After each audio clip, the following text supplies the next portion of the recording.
The Senate has the sole power to try and decide impeachment cases. Yan ang posisyon. Halimbawa, si Bam Aquino. O yan o. Sabi ni Bam Aquino, mga kabunyog. Ayan o. Sabi ni Bam. O yan po. Si Bam Aquino, sabi niya, naniniwala ako na dapat matuloy ang impeachment trial. O yan ang posisyon ni Bam, mga kabunyog. Kung si Bam ang tatanungin, naniniwala daw siya na kailangang matuloy ang impeachment trial. O yan, yung mandato, tungkulin at kapangyarihan na nakasaad sa saligang batas ay nasa Senado at walang iba. Medyo tumapang ngayon si Bam. Kaya nga nag-live ako kagabi, sabi ko, saludo tayo kay Bam. Sa pagkakataong ito, saludo tayo kay Bam. Ang galing ng stand niya. Sabi niya, hindi, tuloy natin ang impeachment trial. Kasi hindi dapat hindi dapat pigilin ng Korte Suprema ang kapangyarihan ng Senado na mag-trial ng impeachment. Kasi ang power na yan nasa Senado. Sole power nga eh. So kahit ang Korte Suprema, hindi siya pwedeng kialaman sa bagay na yan. Ito naman, sabi naman ni Risa Hontiveros, nakakabahala na tila nagdagdag ng napakaraming requirement ang Korte Suprema para simulan ang proseso ng impeachment. Malinaw pa rin ang saligang batas. Public office is a public trust at walang opisyal ang may karapatan sa posisyon. So medyo sa bagay si Senadora Risa, inaasahan naman natin talaga yan eh. Pero itong kay Kiko Pangilinan, kinapon o pinusasan ng Korte Suprema ang House of Representatives at ang Senado. Pinigil ang aming trabaho, mandato sa usapin ng public accountability. Co-equal ang Senado, House of Representatives sa AC. Hindi ito tama. Yan Mga kahapon na reactions yan. Yan po ang reactions ng tatlong nangungunang senador ng oposisyon. So, ang malinaw na stand sa bahagi na nila Kiko, nila Bam at ni Risa, ipaglalaban nila ang kapangyarihan ng Estado na maging ito yung may sole power to try and decide impeachment cases. O yan mga kabunyog Isa pa sa sumusuporta o parang bumubuka sa ganung stand na ipaglaban ang kapangyarihan ng Kamara ay ng Senado ay itong si Tito Soto. Ito yung sabi ni Tito Soto. I was just told by a legal luminary that in this situation, we can disregard the Supreme Court decision. Pag-aralan ko muna bago ako mag-comment. Pero, kumbaga, hindi siya sarado. Sabi niya, bukas siya. Kasi may nagkonsulta yata siya sa isang kaibigan, kakilala na legal luminary. Ang advice sa kanya, pwedeng i-disregard. Ng Senado. Ano ang legal basis ng Senado? Kapag dinisregard nito, ang impeachment ay ang desisyon ng Korte Suprema. Ang magiging legal basis, yung nakalagay sa konstitusyon. Na ang nakalagay sa konstitusyon, the Senate has the sole power to try and decide impeachment cases. Yan po ang malinaw sa konstitusyon eh. Kaya medyo maganda ang stand ni Villanueva. Sabi ni Villanueva, Sara Duterte Impeachment Court to proceed despite SC order. Ilang senators ang nagsabi niyan? Sino yon? Yung mga sinabi natin. Si Kiko, si Bam, si Risa, si Tito Soto, si Joel Villanueva. Mayroon pa tayong nakitang maganda rin ang naging stand. Mayroon pa. Ito, pakita ko.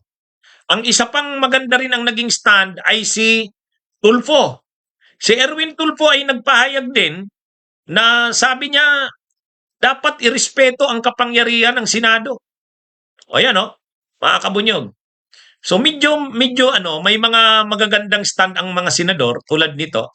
The Constitution is clear, sabi ni Erwin Tulfo. The Senate shall have the sole power to try and decide all cases of impeachment. Senator Erwin Tulfo, July 25, 2025. So medyo may nadadagdag ngayon ng mga bilang, medyo maganda dahil may mga naninindigan ng mga senador, mga kabunyog. Kaya lang, aside doon sa mga nasabi ko, yung iba medyo hindi na magaganda. Siyempre, inaasahan na natin yung mga pro Duterte Black Senators, natural, nagsisigaw, nag-aano sila ngayon sa tuwa, nagsasayaw sa tuwa. Si Bato de la Rosa nga, ginamit na naman ang Holy Spirit, sa sobrang tuwa ni Bato dahil nalibre si Sara. Sabi dito ni Bato, Hallelujah! Holy Spirit beats evil forces and Sara Duterte is a win. Ang nagpanalo daw kay Sara Duterte sa Korte Suprema ay ang Holy Spirit. Sabay sigaw si Bato de la Rosa ng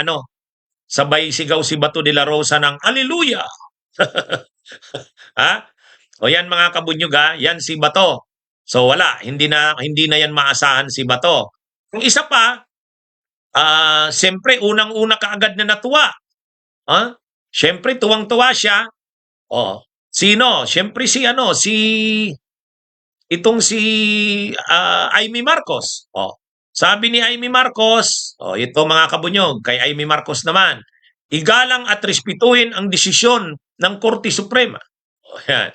Siyempre, pag pabor sa kanila, sasabihin niya, igalang at respetuhin.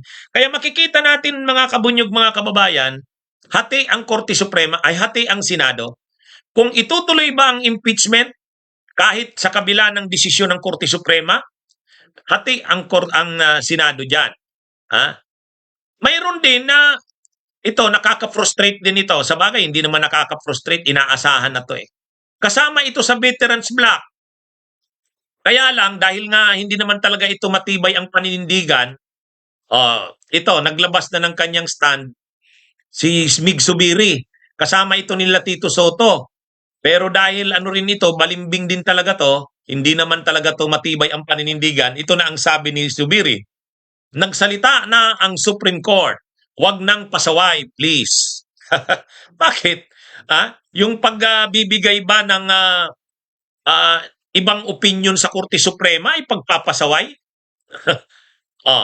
Yan mga kabunyog, yan yung mga alam na natin na may mga reactions na. Kaya medyo ano na ba ang mangyayari sa Korte Suprema? Ay sa Senado, magtutuloy kaya ang trial? Hindi natin masabi kasi hati nga mga kabunyog. Hati ang posisyon. Mayroong mga senador na sa impeachment, mayroong mga senador na okay sa impeachment, pero may mga senador na kontra din. Kaya ang nangyayari dito, medyo mahirap timplahin ngayon ang Senado. May mga senador na kahit nagdesisyon na ang Korte Suprema, ang stand nila, tuloy ang impeachment dapat. Kasi sole power to try and decide ang Senado. Sino yung mga senador na yan? Si Risa, si Kiko, si Bam, si Tito Soto. Hindi natin sigurado kung consistent ba yan si Villanueva. Si Tulfo, nagpahayag.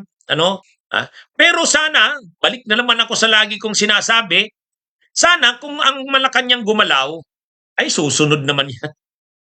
Susunod yung Malacanang, ang mga senador na yan. Halimbawa yan si Lacson, susunod yan.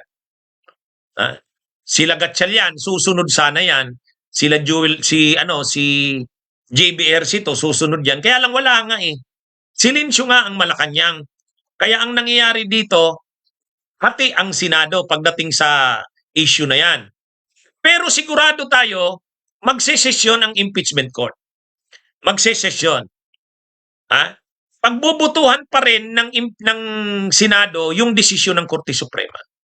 100% tayo gagawin nila yan. 100%. Okay, so yan mga kabunyog, mga kababayan, ang ating naging topic. Kung susunod ba ang Senado sa desisyon ng Korte Suprema o itutuloy pa rin ito ang trial. Bunyog, bunyog, halikan na kasama ka.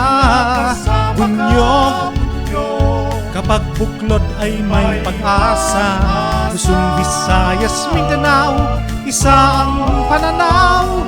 Sa bagong Pilipinas ang bunyog isisigaw.